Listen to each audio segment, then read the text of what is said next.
Hey Honda fans, I'm Izzy. And I'm Sierra. Having connectivity issues? Well, we're here to help.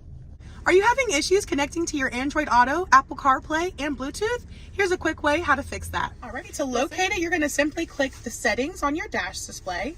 You're going to hit the system button. You're going to scroll all the way down to factory reset.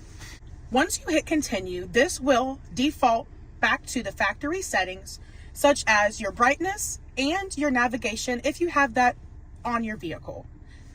Hit continue, and it will take up to 5 minutes to complete that action. So it's going to turn you to a blank page. Don't worry, that is just the system rebooting itself back to the original factory settings. And it will turn back on once it's been completed. Thanks for watching. See you later, alligator.